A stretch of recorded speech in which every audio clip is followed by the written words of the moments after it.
Au quotidien cette semaine sur LMTV Sarthe avec le printemps des rillettes du 16 au 24 mars.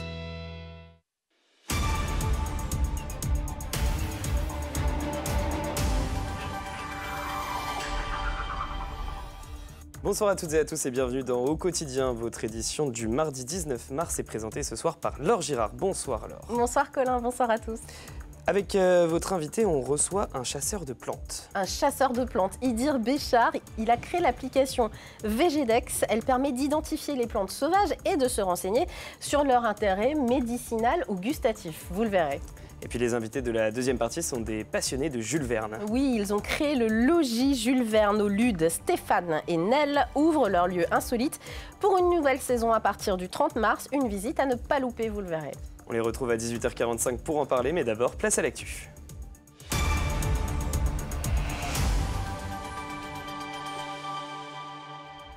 Au sommaire de cette édition, une journée de grève un peu partout en France. Oui, à l'appel de l'intersyndicale et pour une revalorisation du point d'indice dans la fonction publique. Une manifestation a eu lieu au Mans, vous le voyez. Et puis, le représentant du syndicat des jeunes médecins de France était de passage en Sarthe ce mardi. Son point de vue sur la crise de la santé dans notre territoire.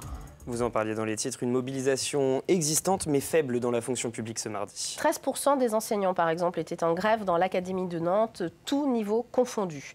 Dans le centre-ville du Mans, entre 700 et 800 personnes fonctionnaires ont répondu à l'appel de l'intersyndicale ce mardi. D'abord rassemblés devant le pôle administratif Pexan, le cortège a ensuite défilé vers la préfecture. Le but de ce mouvement, vous l'avez compris, défendre les services publics. Colin Ancel. Les rues ne sont pas bondées de monde, mais plusieurs centaines de personnes déambulent dans les rues du Mans ce mardi matin. C'est important de montrer qu'on est effectivement mobilisé et je peux dire qu'effectivement l'intersyndicale a entretenu, je dirais, les échanges et sur des sujets sur lesquels on est tout à fait d'accord et qu'on veut porter ensemble. Et là, évidemment, la question de la rémunération des fonctions publiques est un sujet qui est crucial aujourd'hui.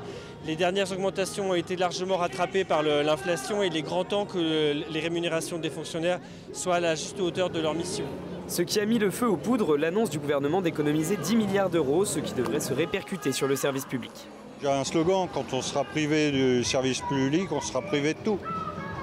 Donc oui, c'est important. Il y a du monde, on aurait préféré qu'il y ait encore plus de monde, mais c'est un début. En sachant qu'aujourd'hui c'est le 19, mais possibilité de reconduire demain, après-demain et les jours suivants. Dans l'éducation, un appel à reconduction a déjà été passé. Ils étaient un peu plus de 13% mobilisés sur l'Académie de Nantes. Ce qu'on aimerait, c'est que la population nous rejoigne parce que des services publics de qualité, ça concerne tout le monde. Ça concerne tout le monde. L'école, ça concerne tout le monde. L'hôpital, ça concerne tout le monde. Donc c'est très important d'avoir une fonction publique qui fonctionne bien. Nous travaillons dans l'intérêt de toute la population et donc ces missions, elles doivent être reconnues à la hauteur de leur importance. L'intersyndicale appelle désormais au soutien des prochaines manifestations et notamment ce jeudi à 15h, place de la République, avec les soignants de l'hôpital et de l'EPSM. On parle social toujours, mais cette fois dans le domaine de la santé, une visite syndicale à l'hôpital du Mans ce mardi. Emmanuel Leub, le président du syndicat Jeunes Médecins, qui représente plus de 5500 médecins en France, a rencontré le personnel des urgences du centre hospitalier du Mans dans le contexte de tensions que l'on connaît en ce moment, ainsi que les tensions dans le secteur de la psychiatrie. Il plaide pour une revalorisation du rôle des médecins généralistes pour décharger les hôpitaux. Anthony Piton. Comme une bouée de sauvetage au milieu d'un désert médical. Les urgences de l'hôpital du Mans font face à un afflux de patients inédits lié à la crise de l'hôpital psychiatrique d'Allonnes. Conséquence, le service menace de chavirer et pour certains médecins, l'avenir paraît flou. Mon avenir à l'hôpital public, il est un peu... je me pose quand même beaucoup la question. Alors je pense que je suis encore jeune et que j'ai peut-être encore un peu de... un tout petit peu d'optimisme, mais en fait c'est compliqué de garder l'optimisme parce qu'en fait on a quand même l'impression de voir le service public s'effondrer. En fait, on se demande si finalement rester, c'est pas un peu être complice de ce système qui fonctionne plus correctement. Ce système, les infirmiers, les aides-soignants et les médecins urgentistes le dénoncent en se mobilisant tous les jeudis devant le CHM. Aujourd'hui, Emmanuel Leub, le président du syndicat Jeunes Médecins, a pris le pouls des urgences du Mans. Pour lui, il faut booster l'attractivité de la profession de médecin généraliste. Beaucoup de patients se présentent aux urgences, faute de médecins traitants, etc. Donc il y a aussi une nécessité de revalorisation de la médecine générale, de la médecine de premier recours, pour que ce soit les médecins traitants qui soient ceux qui peuvent, dans un second temps, orienter les patients quand c'est nécessaire vers l'hôpital. Quand vous vous installez, du fait de la situation actuelle, vous prenez une pression par le nombre de patients qui nécessitent des soins, c'est tout à fait normal, mais il y a peut-être une réflexion sur l'accompagnement et bien évidemment la revalorisation de la médecine générale, qui est très importante parce que c'est ça qui va permettre aussi la réinstallation des jeunes médecins sur l'ensemble des territoires. En février dernier, l'assurance maladie ouvrait la voie vers une consultation revalorisée à hauteur de 30 € chez le généraliste. Le syndicaliste sera reçu par le ministre de la Santé le 11 avril. Jeudi, le conseil départemental examine et vote son budget 2024. Un budget sain et même en hausse à hauteur de 748 700 000 €, dont 580 millions alloués aux dépenses de fonctionnement, un chiffre en hausse donc de 5% comparé à l'année dernière. Avec une priorité, il mise sur l'enfance dans un contexte social actuellement difficile. On en parle régulièrement. Plus de 100 millions d'euros seront consacrés donc à ce portefeuille de l'enfance. Allez, alors c'est l'heure d'accueillir l'invité de l'info. Idir Béchar a créé l'application VGDEX. Une application qui fonctionne comme pour les chasseurs de Pokémon. C'est un petit peu ça l'idée.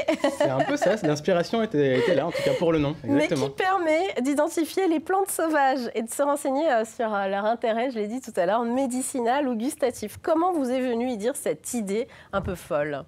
Un peu folle. Mais d'abord, je ne suis pas venu les mains vides. Oui, je tiens à le préciser. Ça.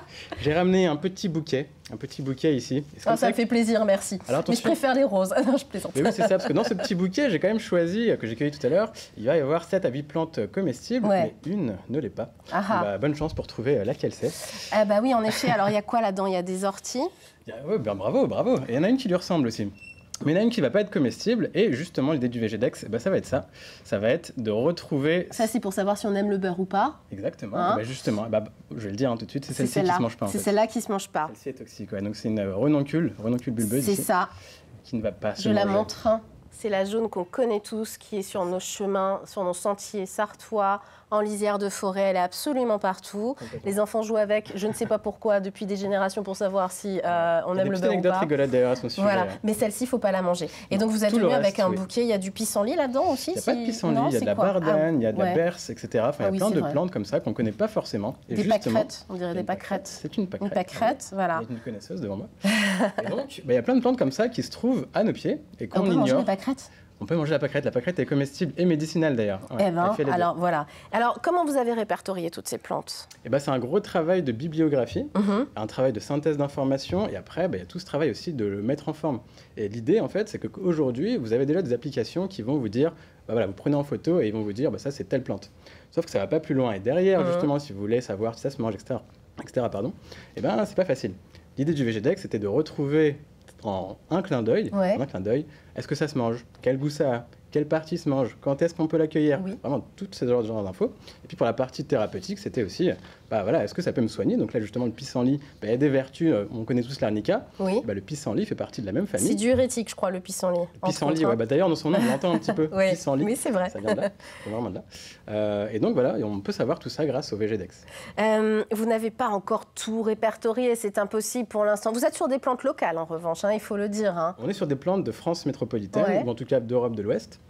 Et pour l'instant, le travail du VGDEX a été de référencer les plus communes et aussi celles qui ont un intérêt. Par exemple, il y a plein de graminées qu'on va rencontrer, mais qui pour nous ont peu d'intérêt. Donc celles-ci, elles ne sont pas encore dans le VGDEX, elles le seront peut-être plus tard. Mais aujourd'hui, on s'est concentré aussi sur 150 plantes, comme il y avait dans la première édition de Pokémon, vous l'avez dit, 150 Pokémon au départ. Et donc voilà, on s'est concentré sur ça. Et la vraie idée du VGDEX, c'est donc de faire une chasse au trésor et d'aller cueillir, enfin plutôt de prendre en photo ces plantes. Et quand on les prend en photo, elles sont comptabilisées. Donc il y a comme ça une sorte de collection aussi, et vraiment de chasse au trésor. Par exemple, il y a une plante que vous n'avez encore jamais vue, et vous allez être motivé grâce à ça pour aller la cueillir. Et en plus, En plus, vous allez être récompensé par des petits lots pour vous motiver aussi à en cueillir toujours plus. Il faut dire que vous êtes quelqu'un de sérieux, vous avez passé un diplôme dans la matière. En tout cas, vous êtes spécialiste, vous n'êtes pas autoproclamé spécialiste des plantes. Vous avez vraiment travaillé là-dessus. On ne part pas comme ça avec un apprenti sorcier, j'allais dire. On ne part pas avec un apprenti sorcier. Et d'ailleurs, aujourd'hui, on a lancé une formation en ligne avec ma conjointe sur ce thème-là. Et alors, en revanche, il y a quand même quelque chose qu'il faut dire, c'est que la nature, elle est quand même accessible. Et donc, c'est quand même une belle école. On peut apprendre des théories dans des écoles, etc. Mais derrière, la pratique, elle se fait sur le terrain. Elle est là au moins tout le temps, la nature, pour ça. Et c'est pour ça que on peut tous apprendre, quoi. VGDEX, alors, VGDEX, comment on télécharge cette appli? Elle est disponible partout? C'est facile? C'est facile, elle est disponible. J'ai essayé de faire en sorte que ce soit disponible. Avec d'ailleurs mon collègue Rudy Gratet, que je veux citer parce qu'il m'a beaucoup aidé, développeur. Et donc, elle est disponible sur Apple Store et sur Play Store. Voilà. Et ça coûte combien? Donc, elle coûte actuellement 10 €. Et d'ailleurs, ce prix va bientôt évoluer, pour tout vous dire. Mais actuellement, c'est 10 €. Donc voilà, pour en profiter de toutes les fonctionnalités. Parce que vous en avez fait votre vie pendant le confinement, vous vous êtes dit, voilà, c'est ça que j'ai envie de faire. Ça a été un projet vraiment en 2020, avec votre conjointe, vous en avez parlé. Et vous ne faites pas que ça, vous organisez également, et on peut le voir sur votre site vgdex.fr, quand vous tapez sur l'onglet « Qui sommes-nous ?», on peut voir que vous organisez des balades, par exemple, pour découvrir les plantes, avec Mathilde, qu'on va citer quand même. Oui, on peut citer Mathilde, bien sûr, on lui passe un coucou, qui nous regarde sûrement. Et donc, oui, en fait, le VGDEX, il est créé quand moi je ne suis pas là. Quand il y a, si vous voulez, un expert botanique qui n'est pas là. Mais on peut aussi être là. Et donc, moi, je suis sur le territoire sartois. Et donc, de temps en temps, je vais organiser des balades sur le territoire. Et notamment, donc, il y en a une dimanche 7 avril. Vous pouvez voir toutes les infos sur les sites. Départ quartier des Batignolles. C'est ça, donc c'est en Gué-de-Molly, en fait. Voilà. C'est ça, donc on va au Gué-de-Molly, donc c'est un parc. Et ça, on ne le sait pas beaucoup, mais tous les parcs de France sont bio. Parce que depuis la loi Labbé de 2017, on ne peut plus utiliser de pesticides, et donc on peut cueillir dans les parcs des plantes qui seront bio. Et des plantes tout à fait communes comme les pâquerettes, par exemple. Et puis vous organisez aussi des ateliers micro-pousses de graines germées, notamment. Oui, alors ça c'est quelque chose qu'on va développer un peu plus. Que vous allez développer, mais effectivement, les micro-pousses, voilà, en ce moment on a deux passions, c'est les plantes, on a les plantes sauvages et les micro-pousses. Et les micro-pousses, ça, c'est vraiment la chose la plus facile à cultiver. Et c'est bourré de nutriments. Et donc, je reviendrai ici vous parler de ça. Parce que c'est trop intéressant. Avec grand plaisir, vgdex.fr pour tous ceux qui sont intéressés par cette appli, qui est un peu participative aussi, vous l'avez compris. Donc voilà, vous pouvez échanger tout simplement avec Idir, qui se fera un plaisir d'échanger avec vous sur cette passion qu'il partage avec Mathilde. Et vous pouvez aller aussi sur le site internet vgdex.fr pour avoir toutes les informations. Merci d'être venu avec ce petit bouquet Idir, ça me fait drôlement plaisir. De rien, bonne soupe, bonne salade. Merci. On va peut-être quand même la renoncule bulbeuse, ça serait dommage. Allez, la renoncule, je vous laisse la manger. Non, Allez Laure, une commémoration avait lieu ce mardi 19 mars. En 1962, le 19 mars, on signe le cessez-le-feu de ce qu'on appelle aujourd'hui la guerre d'Algérie, suite aux accords d'Évian. Un conflit qui aura duré 8 ans et déchiré l'opinion publique française. C'est ce que cette cérémonie devant la préfecture de la Sarthe a pour vocation de mettre en lumière, car ce conflit fait partie de ceux que notre nation n'a pas assumé durant 50 ans.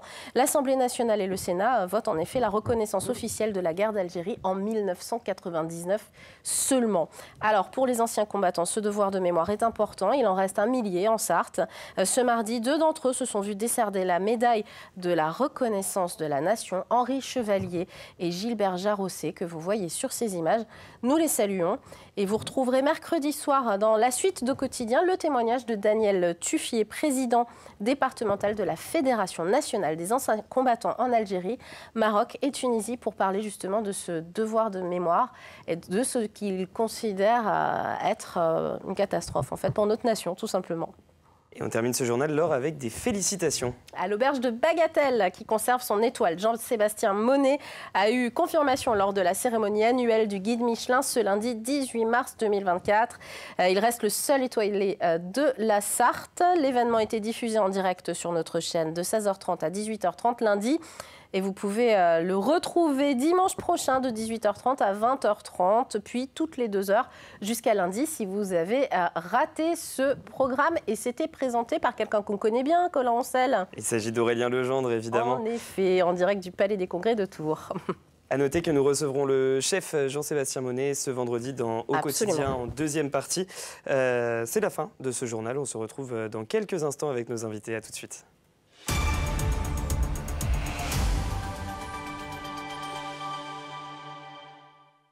Au Quotidien cette semaine sur LMTV Sarthe avec le printemps des rillettes du 16 au 24 mars.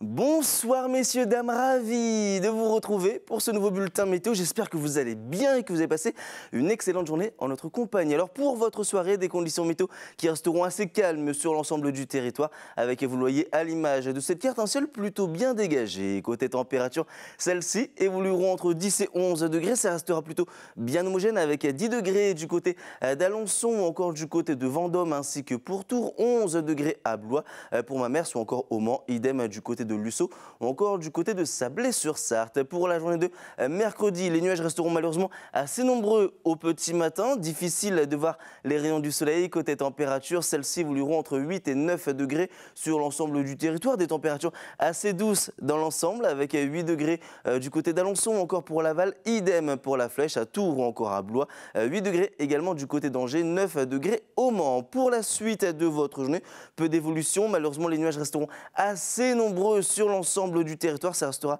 assez compliqué quand même de voir les rayons du soleil. Côté température, vous le voyez, celles-ci évolueront entre 18 et 19 degrés. Des températures printanières quasiment estivales. Des températures qui resteront largement au-dessus des normales de saison avec 18 degrés au Mans ou encore pour Laval, 19 pour Alençon ainsi que pour Mamers, pour Vendôme ou encore du côté de Blois pour la journée de jeudi. Malheureusement, on prend les mêmes et on recommence. C'est un copier-coller de la carte précédente. On a juste changé les valeurs de température avec un thermomètre qui évoluera entre 16 et 17 degrés. Ça restera plutôt bien homogène. Et pour la journée de vendredi, c'est la pluie qui pourrait faire son retour. Alors bien évidemment, on affinera tout ça lors d'un prochain bulletin météo. En attendant, les amis, je vous souhaite de passer une excellente soirée. Je vous dis à très vite pour un nouveau bulletin météo en ce 20 mars.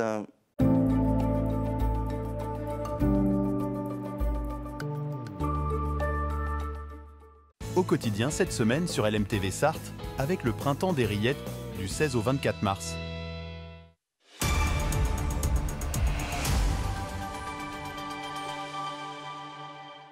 Bienvenue sur LMTV Sarthe si vous nous rejoignez et bienvenue dans la suite. On va d'abord faire un point sur la qualité de l'air avant de rejoindre nos deux invités. Qualité de l'air qui reste moyenne demain sur l'ensemble de la région. Pas de vent, vous l'avez remarqué, et des particules fines à 2,5 microns qui restent concentrées dans l'air, ainsi qu'un fond d'ozone persistant. Et tout cela maintient notre carte en vert pour un air moyen et ça devrait encore continuer dans les jours à venir, Laure. Allez, on garde le moral parce qu'on a affaire à deux passionnés ce soir. Mais alors, passionnés. Nel est illustratrice, elle est à mes côtés. Stéphane Chenet, vous êtes conférencier. Vous êtes tous les deux spécialistes de Jules Verne, on peut le dire. Le monde de Jules Verne, en général. Et vous avez créé le logis Jules Verne, situé lieu-dit les Hauts du Verger, route de la Flèche au Lude. Un lieu dédié, on l'a compris, à l'illustre auteur. Mais pourquoi avoir créé cet univers chez vous ? Je dirais tout simplement, moi je suis adhérent de la Société Jules Verne depuis l'âge de 10 ans, donc ça fait plus de 60 ans en fait, voilà, que je suis passionné par Jules Verne. Et puis à force de travailler sur le personnage, on a voyagé un peu partout en France, parce qu'on a vu une exposition qui s'appelait Du rêve à la réalité. Donc on a voyagé dans le monde scolaire, puis fait des conférences dans les médiathèques. Et puis il s'avère qu'il y a eu le Covid, puis on s'est dit, mince, qu'est-ce qu'on fait de tout ça, quoi. Donc on a décidé de l'implanter à notre domicile. Chez nous, l'expo, au lieu qu'elle soit au grenier ou au sous-sol, elle est chez nous, puis elle vit, quoi. Donc voilà. Justement, vous avez créé une exposition itinérante, Jules Verne, du rêve à la réalité. Est-ce que vous pouvez nous en parler ? Alors, cette exposition, en fait, c'était de raconter ce que ça peut nous apporter, c'est-à-dire le quotidien. Par exemple, on va prendre un exemple concret. En 2019, on a fêté le 50e anniversaire du premier pas sur la Lune. Jules Verne a écrit De la Terre à la Lune. Par exemple, ces héros partent de Floride. 104 ans avant, Jules Verne a écrit De la Terre à la Lune. et ils partent de Floride. Donc nos amis américains sont fortement inspirés de la trajectoire qui fait partir que Cap Canaveral, à l'origine du roman de Jules Verne, est situé à 210 km d'écart, parce que j'ai mesuré ces écarts entre le départ. On va faire un spécialiste. Voilà, et puis que l'un des héros s'appelle Ardan, et c'est l'anagramme de Nadar, l'un des plus grands photographes français portraitistes du 19e siècle. Dans cette collection, on peut voir par exemple ce que je tiens là, un livre, c'est quoi? Dites-moi. C'est un autographe de Jules Verne à ses petits-enfants. Voilà, c'est incroyable, c'est un original. Oui, c'est l'original, ouais, vous pouvez et faire voir la couverture. À mes petits-fils, Michel Georges, Jean Verne, Jules Verne. C'est hyper émouvant d'avoir ça en plateau. Merci de nous l'avoir ramené. Un voyage, un tour du monde en 80 jours. Mais tout le monde connaît cette œuvre, même si vous l'avez juste vue en série, par exemple, parce que ça a été adapté mais des centaines de fois, oui, bien au sûr. moins. Et ça, c'est un original aussi. Ouais, ça date de quand, ça? 1873, c'est paru en 1872, mais 73-74, l'édition originale. Ouais. Et merci de nous avoir ramené ça. Votre musée rouvre le 30 mars, c'est pour ça que vous êtes avec nous. Ouais. Avec donc une collection, un musée à l'intérieur, vous l'avez compris. Et puis il y a une nouveauté, il y a un jardin. Vous développez, quoi. Allez, Nel, racontez-nous ce jardin. Comme si on n'avait pas assez de travail. Bah, on va s'en mettre un peu plus encore. Voilà, ça nous oblige de toute façon et on gardera la forme. Ouais. Voilà, donc on a été à la pêche aux statues. On a trouvé des jolies choses pour donner justement un peu d'attrait dans ce jardin. On est en campagne, on est derrière les champs, on est tranquille. Les gens seront tranquilles pour se promener dans le jardin. Donc, ça va être sympathique. Hein. Et puis, Nel, avec vous, je voulais qu'on parle, parce qu'on peut se procurer des livres chez vous. Vous êtes à l'origine de plusieurs ouvrages. Des livres un peu pour tous les âges, hein, parce que Jules Verne, c'est transgénérationnel. Vous voulez vraiment insister là-dessus. Ah ouais, c'est vraiment de 5 à 99 ans. Et alors, surtout celui-ci, parce que c'est vous, Nel, qui l'avez illustré, Les Voyages extraordinaires de Jules Verne. Vous pouvez m'en parler un petit peu de ce livre ? J'ai appris tout Jules Verne déjà grâce à Stéphane, parce qu'il y a 5 ans, je ne connaissais pas plus Jules Verne que qui que ce soit. Et puis, je me suis prise de passion pour lire un petit roman, parce qu'il fallait bien le découvrir, cet écrivain, et j'ai lu Les Indes Noires. Et Les Indes Noires, je me suis reflétée dans l'héroïne de ce roman, et donc je me suis dit, c'est moi. C'est dans ma caverne, je suis dans le noir, je veux voir la lumière. Donc la lumière, je vais la trouver à travers quoi? À travers la peinture. C'est à travers les petits tableaux que j'ai redessinés pour les enfants. Parce que j'ai repris des tableaux qui sont existants dans des œuvres de Jules Verne, mais qui sont sans aucun problème, qu'on peut redessiner, en faire ce qu'on veut. Et je raconte qui est Jules Verne, de sa naissance jusqu'à sa mort. C'est très, très joli. Mais très brièvement, parce que j'ai affaire qu'à des petits-enfants. Mais oui, voilà. Oui. Ça donne très, très envie. C'est très, très beau. Donc, tout est en couleur, parce que j'aime bien peindre la couleur. Je suis comme les gamins, moi, j'aime ça. Donc, ça occupe des belles journées. Et puis, ça va aider les enfants, peut-être, à reprendre un livre. Les infos pratiques pour ceux qui veulent découvrir, il y a plein d'autres livres, on n'a pas le temps d'en parler, il y a des bandes dessinées, il y a plein de choses. Je vous l'ai dit, c'est de 5 à 99 ans réellement.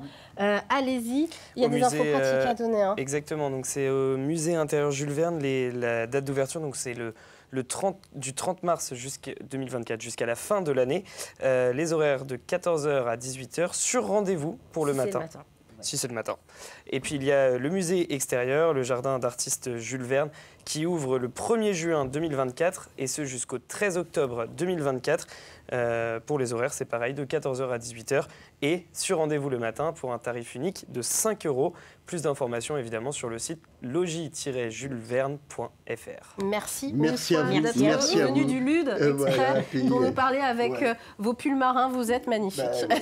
Jules Verne est un marin. Voilà. Et puis on sent que vous êtes passionné, donc on invite nos téléspectateurs à aller rencontrer ces passionnés. J'invite tous les gens à se dire tout ce qui est possible se fera. C'était la devise de Jules Verne. Merci beaucoup. Merci beaucoup. Mercredi, on reçoit qui? Eh bien, dans la première partie d'Au Quotidien, nous recevrons Emmanuel Franco qui vient nous parler de la manière dont le Pays du Mans soutient l'autopartage et l'utilisation du système Blablacar. Et puis en deuxième partie, on en a un petit peu parlé, le témoignage du président sartois de la Fédération nationale des anciens combattants en Algérie, Maroc et Tunisie, Daniel Tuffet. Il nous parle du devoir de mémoire, notamment pour les jeunes. Tout de suite, c'est plus léger. Tout de suite, c'est Plus belle ma Sarthe, présenté par Bruno Palmet. Et cette semaine, on visite la commune de Saint-Marc-la-Brière. Donc restez sur LMTV Sarthe. Ça, c'est dans quelques instants. Nous, Au Quotidien, on se retrouve ce mercredi, toujours à 18h30 en direct. Salut. Bonne soirée.